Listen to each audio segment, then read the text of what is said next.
The next speaker is coming from Italy. When I first met him many years ago, thanks to Fabio Biondi, I suppose, he was a shy guy, an easy guy. Now he's a strong developer. He's doing many stuff on the internet, on how do you call it? Young people call some like Twitch, maybe. And the best part of the next speaker, in my opinion, is not about the code he does, but it's about the music he does. If you don't follow yet him, follow him on. I know only Facebook, but I don't know if you have any other channel where you used to play. Yeah, Facebook mainly. Yeah, he's doing great metal and something like this music with his guitar, and he really worked. I swear. Yeah. So you can find him on Facebook. His name is Michele Stieven. Thank you.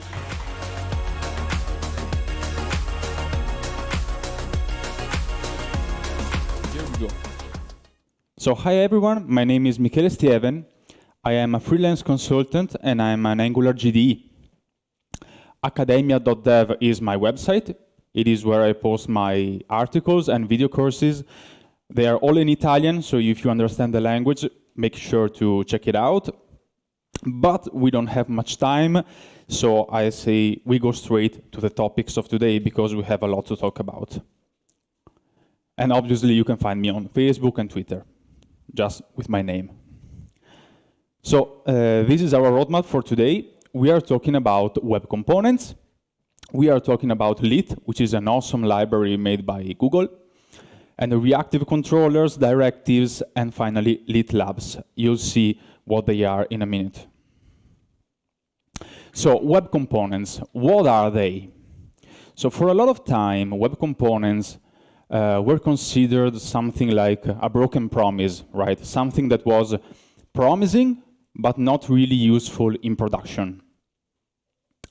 So today, my goal for today is to try to demonstrate to you that this is just a meme at this point, because today we have a really good browser support for them, we have a good framework support, we have many UI component libraries out there, think for example of Ionic, and companies are using them more and more. Think about Google, Microsoft, SpaceX, Salesforce, Adobe, recently Reddit, and so on. So this is indeed a really good sign. But what's a web component? This that you see here is a vanilla web component. So web component is just a class which extends HTML element. It is a way to have components in a native way in your browser. So in this class, we specify our behaviors for our component, and then we just tell the browser to define a new tag name for this component. So whenever the browser encounters this tag name, it has to instantiate a new class. So a web component is really three things in one. It is a custom element, which can optionally use Shadow DOM, which is optional, and we are not going to talk about it today because it is a long topic, but it lets you encapsulate your styles of your components. And you can also use HTML templates to work with your templates. But this is a vanilla web component. Writing components like this is kind of annoying, so we are going to use Lit for that. And also, a web component has lifecycle methods. So we have a connected callback and a disconnected callback. I don't need to tell you what they do. It's on mount and on destroy, ng on init, ng on destroy if you're from Angular. We have a strange callback which is called adopted callback, which is called whenever an element moves to a new document. And then we have an attribute changed callback for when one of our attributes changes. But Lit also adds other lifecycle methods on top of these ones. So what are the purposes of web components? So firstly, obviously, reusable components. Think, for example, of UI libraries, which may or may not implement design systems. So, for example, Ionic, MDC Web, which is material design components from Google. Shoelace is another awesome library. But you can also write your own UI library with web components, so that you can share it in all of your teams, in all of your frameworks. Or you can also write your standalone components. If you have, for example, a complex graph chart component or a map, you can create a web component and use it across your teams. Web components are also very useful for migrations, so you can migrate one section of your application at a time really easily. They are very useful for enhancing your websites. Think, for example, of a WordPress website. There's no JavaScript framework there, but you can use web components nonetheless. But can we also build entire applications with web components? Now, you may remember this. This went viral on Twitter some months ago. This made the news.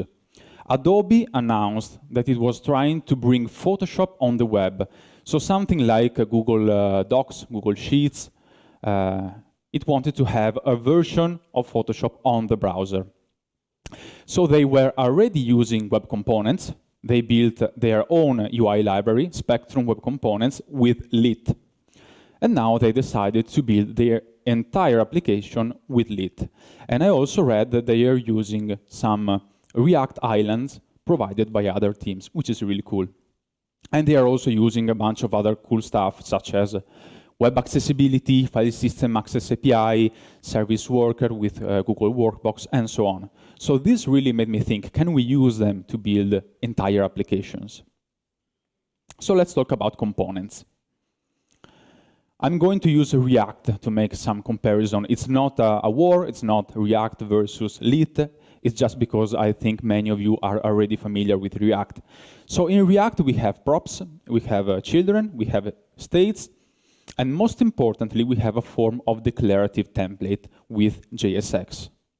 Now, Lit is very similar, at least visually.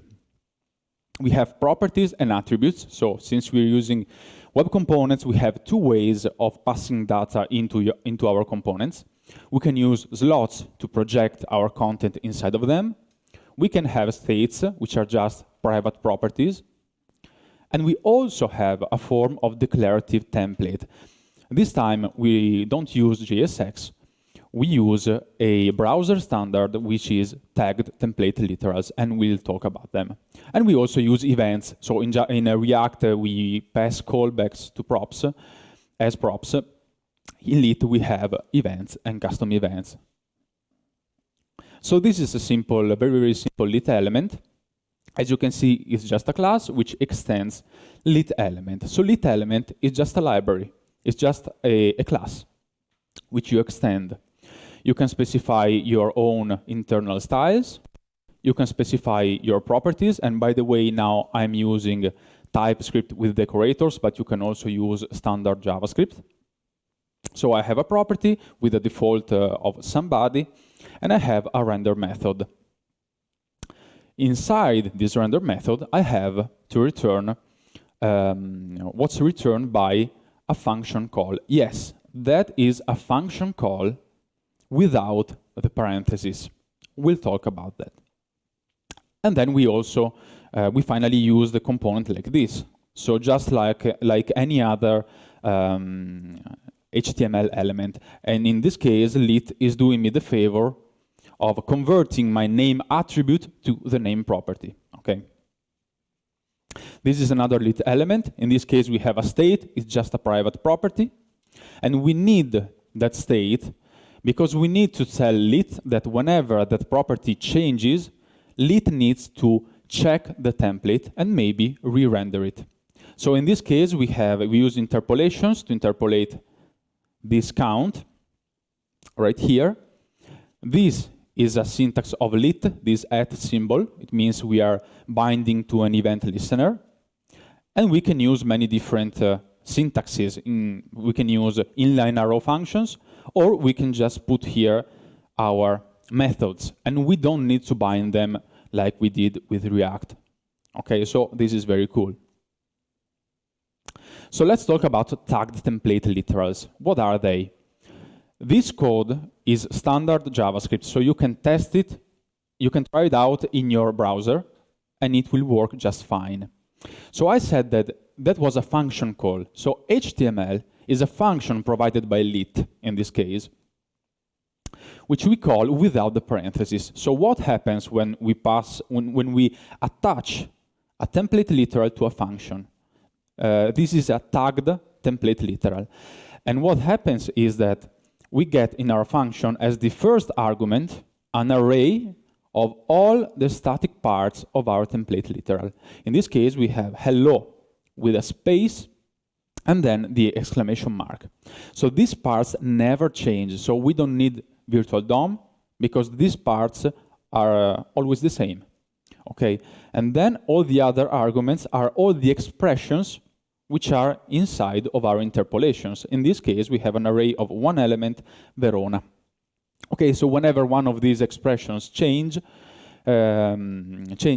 lit just has to check them and maybe re-render. Okay, so this is the magic behind lit. So why should we use lit? Well, there are many reasons and possible advantages. For example, it's very tiny, so it's about 5 kilobytes compressed. It's very fast. It's one of the fastest options out there. It's a compiler-less system, so this means you don't need a build system, you don't need a CLI. This doesn't mean that you cannot use them, just that you don't need them, okay? It's framework agnostic because it produces web components. It's written in TypeScript, so you get full support if you want to. You don't need specific dev tools. You can just open your browser and inspect your custom elements. Again, you may use dev tools, but you don't need to. And also lit is built with server-side rendering in mind, which is still a work in progress. So many reasons, but in order to build entire applications, we need weapons, we need tools. So lit is very simple, but it offers quite a lot. One of the things I want to talk about today is reactive controllers. Of course, this is just an overview, okay? But the lit documentation is really fantastic for this. So what's a reactive controller? Now, let's take a step back and think of React. Now, in React, nowadays, we use hooks. Okay, so we have useState, useEffect. They are a particular thing of React. They are a primitive. Okay, if I had to give a definition for them, it would probably be something like reusable stateful functions. Okay, maybe it's not even correct. But in lit, we are using classes, so we don't need them. We don't need useState. We can just use a state decorator. We don't have useEffect. We can just use our lifecycle. We don't have a useRef, but we have our ref directive, and we can also use some decorators such as query, queryall, query async, etc. And if you know React, we don't need something like use callback or use memo because we are using classes, so we don't have that kind of problem here. But in React, you can also write custom hooks, and they are very useful because they let you take some code out of your components, okay, and also maybe share it with other components. This is where we can kind of compare with reactive controllers. So a reactive controller is a simple class which is reusable and bound to an element. So this is the interface of a reactive controller. It has 4 lifecycle methods: host connected, host update, host updated, and host disconnected. They're pretty much self-explanatory, okay? But I want to teach you about reactive controllers with an example. So here I have a mouse controller. I want to keep track of the position of the coordinates of my mouse on the page. So a class which implements a reactive controller, and we just have a simple property here, position, with initial coordinates. Then we have a constructor, and here we have our host element, which is a reactive controller host. It's just another name, in our case, for a lit element. So this is our lit element. And here we just add ourselves to the component.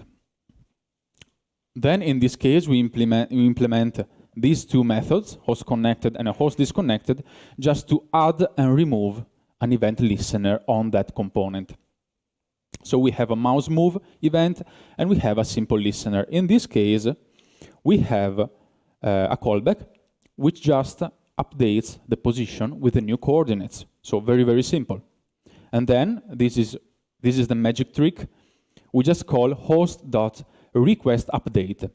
With this line of code, we are telling lit that something has changed, okay? And it has to check the template once again. And then we use it like this. We have a component, we declare a property, in this case mouse, and we instantiate a new mouse controller and we pass ourselves. This is the reactive controller host, okay?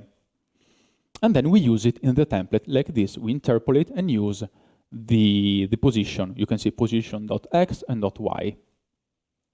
So since I'm using HTML for my slides, I was able to get this exact component working in my slides. So the code you see here on the bottom is actually my web component working. So as you can see, I was able to enhance my slides with web components. Now let's talk a bit about directives. In particular, I want to talk about class directives. You can do many things with class directives in lit. You can, for example, manipulate the DOM, so you can add, remove, reorder your DOM elements. You can also persist some state between renders, so you kind of go out of the main render cycle of lit. And you can, of course, update the DOM asynchronously. Think, for example, of reacting to observables, adding event listeners, and so on. In this case, we have a class directive, a very simple one. We extend directive, which is imported from lit, okay? And we specify a render method. In this case, what to render, and we have a couple of parameters. Then we wrap this class with the directive function, which is again given to us by lit, and we get a function that we can use in our template like this. So this is because we don't have to call new, we don't have to instantiate our directive. Lit will instantiate it for us the first time it sees the directive, okay? So you can imagine you can put your properties here inside the class and keep them through all of the render cycle of lit. So there are many types of directives, but if you want to unlock the full possibilities of a directive, you must use an async directive, which is again imported from lit. In this case, we have additional methods. In this case, I've included update. We also get update with the simple directive, okay? Update is called right before rendering. And in this case, in update, which is called whenever the element updates, we not only have the parameters, but we also have a part. Now, it's kind of a long topic, but inside this part, you can get access to the element on which you put your directives. Okay, so you will see some examples later, but you can access the DOM elements from here. And then you can optionally decide not to render anything. This is a particular symbol from lit. You can also return undefined, okay. And since we are using an async directive, we can implement two additional methods, reconnected and disconnected. They're very similar to host connected and host disconnected, okay? And the rest is quite the same. So lit offers a bunch of built-in directives for styling, example, class map, style map, if you want to have a map of classes or styles. Loops and conditional, when is basically an if statement in your template. Choose is a switch statement in your template. Map, repeat, join, and so on and so on. So there are a lot of built-in directives, but you can write your own directives as I've showed you. And now I want to show you a little experiment that I made the other day in just a couple of hours. So I am an Angular GD. I love Angular. And if you know Angular, you know that it has a really beautiful form API. Okay, so I wanted to try to bring reactive forms from Angular to Lit, to rebuild something like that. And it turns out that you kind of can, actually. So this is an experiment, nothing ready for production, okay? And you can see here, I have a form builder. This is a reactive controller, okay, which I can use to create the model of my form in my class. So as you can see, I have a group of controls, a nested group here, user. I have a control name, surname, and gender. We have many types of controls, and you can see it's all typed correctly. A form control of type string. I have validators, asynchronous validators, group validators here, cross-field validation, form arrays, and so on and so on. And then in my template, as you can see in the render method, I export bind from my form. Bind is a directive. And the only reason why I export it from my form is because I want it to be type safe. So if you look here, I have an input, okay, and this time I apply the directive to the element. And as you can see, I just need to specify the name of the path of my control of the form, in this case username, and this is type safe. So I cannot write something wrong here. I also get autocomplete. Okay. And this is the same for every element, as you can see. Input, bind, select, bind. I also have an example of a custom element here, which is bound to my form. It is this thing here. And as you can see here, this is our value on the bottom.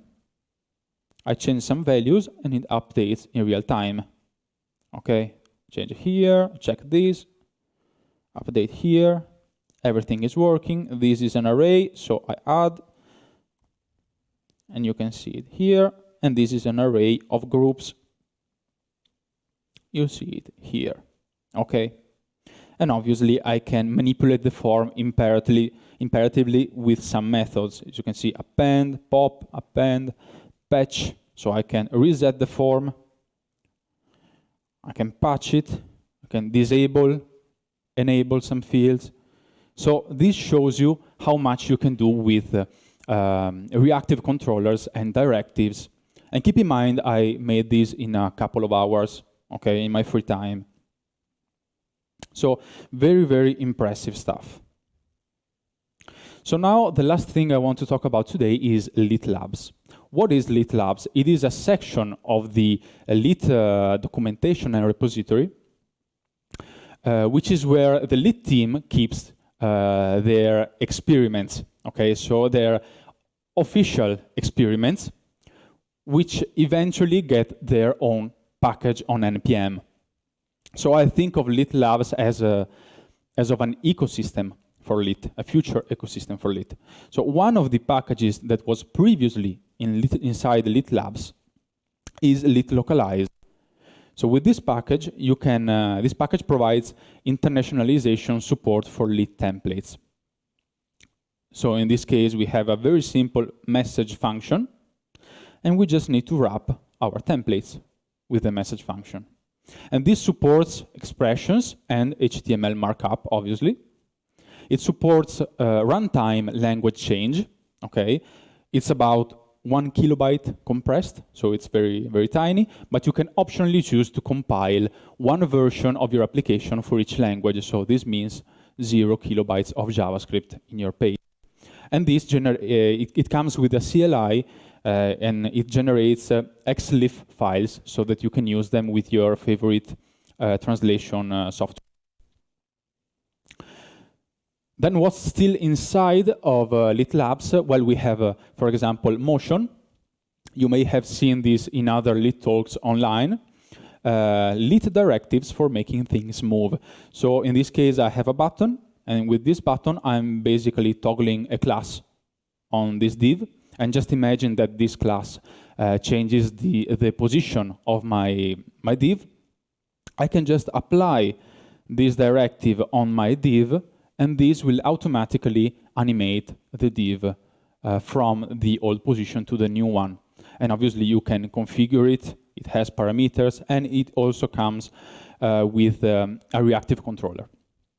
Okay, so check it out, it's very cool. We can also have tasks. So it's a task is a controller for lit that renders asynchronous tasks. So it's very similar to React Query. Okay, we have a controller here, our task. This function here specifies an array of dependencies. So in this case, whenever our user ID changes here, this function gets called again. So we fetch something on the server, and we get our user back. Now the result is hidden inside of our task. So in order to see it, we have to render our task like this in our template. So we have to pass an object with different cases. This is like a switch statement, okay? So we will see this template initially. Then while the promise is pending, we will see this template. We will see this template in the case of an error. And finally, we will get our result and we can show it to the user, okay? So again, this is just an extreme overview of what's possible with these packages. But this talk is called using Lit to create single-page applications. And maybe the most important thing for a single-page application is a router. So you can already use existing routers which work with web components. For example, Vadin has a really cool router, which you can check out. However, this will be a router built specifically for Lit. It will be a reactive controller, as you can see. We just need to specify our routes. Very simple. We specify our paths here. And for each path, we have a render function. Okay, so we can render not only components, but also any kind of template here. And then we just include the outlet wherever we want on our page. And of course, this will support nested routing and so on and so on. But I want you to notice this thing. So this is a route definition for this router.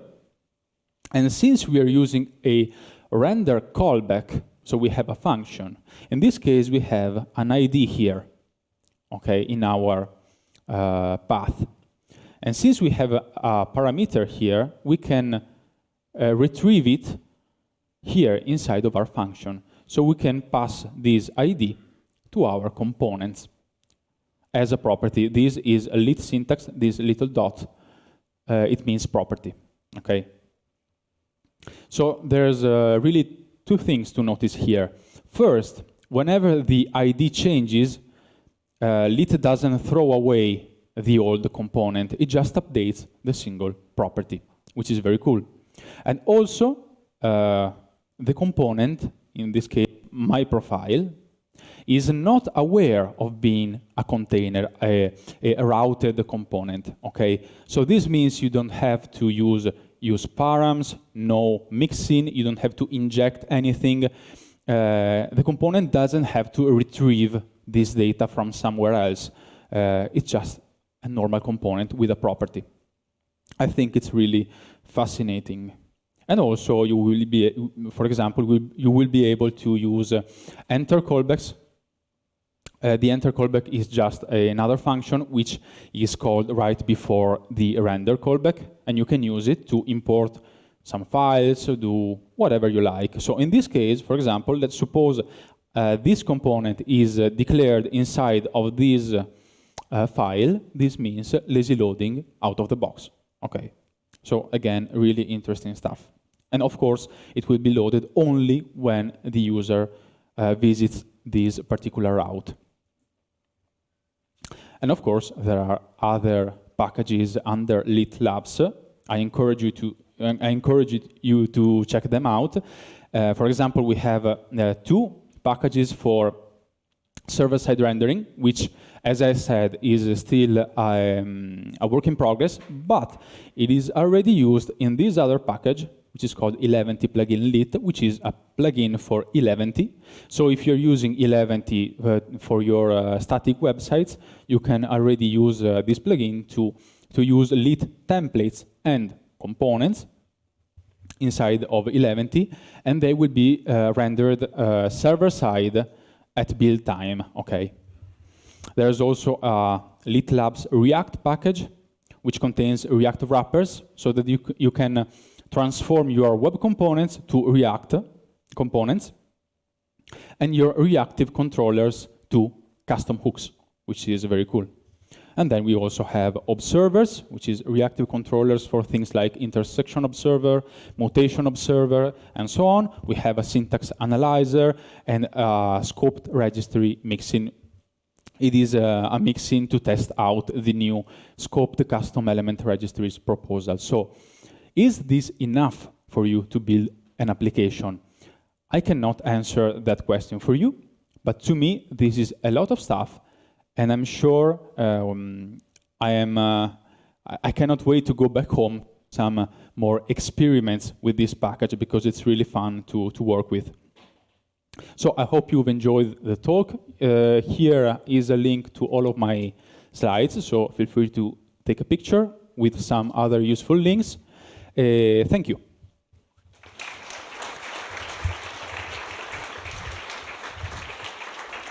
Thank you, Michele. If there is any question, yeah, there is a question there. It's a great talk, by the way. Thank you. You have your guitar with you. You can. Are you going to play something for us with your guitar? Unfortunately, not. Oh. Hello, thank you for your talk. Very interesting. I wanted to ask, is there any way to handle natively in the framework dependency injection? Dependency injection is kind of a difficult topic. So there's nothing like dependency injection. You can use some techniques. So if you go to the Lit documentation, which again is fantastic, it has every example is both in JavaScript and TypeScript. You can see, for example, reactive controllers to share code between your components. You can also use mixins if you like them, and various patterns to reuse code. But there's nothing like Angular. Okay, so in this case, the constructor takes no arguments, so you cannot inject anything. You have to import them in your components. There are various methods which you can use to send messages to other components, which maybe we are not used to. For example, we can use standard events. Okay, so think about a Redux action, which you have to dispatch. So you can either call dispatch on some service, or inside of your presentational components, you can call a dispatcher event, and the event bubbles up, and you can then retrieve that payload. So there are various techniques to achieve something like dependency injection, but Lit doesn't give you anything like that. Okay. Thank you. You're welcome.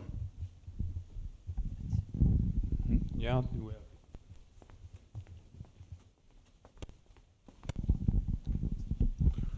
Hi, thank you. Just a question. Imagine I'm creating a new project today. Mm-hmm. Why should I choose web components instead of React or Vue or Svelte or anything else? Well, it depends. I think I put this slide here, so let me go back. So, of course, if these are advantages which are interesting to you, this could be a really good reason to use Lit instead of React. Of course, React has a huge ecosystem, okay? So it's up to you if you want to use it. Of course, if you're using web components, one of the reasons I really like Lit is that it's so tiny, and it lets you explore how the DOM works, which is something that we are not used to anymore. Okay, so you aren't learning anything which won't be useful in your developer career. Okay, so this is a very interesting thing to point out. Also, if you're using web components, you have some interoperability. Okay, so I think, for example, if you have, let me go back here. If we have this kind of thing, okay, this is a lit template. But what if I ask you, what is this my profile? It's just a web component. It doesn't matter whether it's a lit component, a stencil component, a fast component, and so on. So you're not locked in a framework. You can use different frameworks, different libraries, or even vanilla web components. You can replace parts of your applications. So you have some advantages. You obviously have some disadvantages. Okay, it's up to you. Thank you. Julia, do we have a question from Hopin, or we have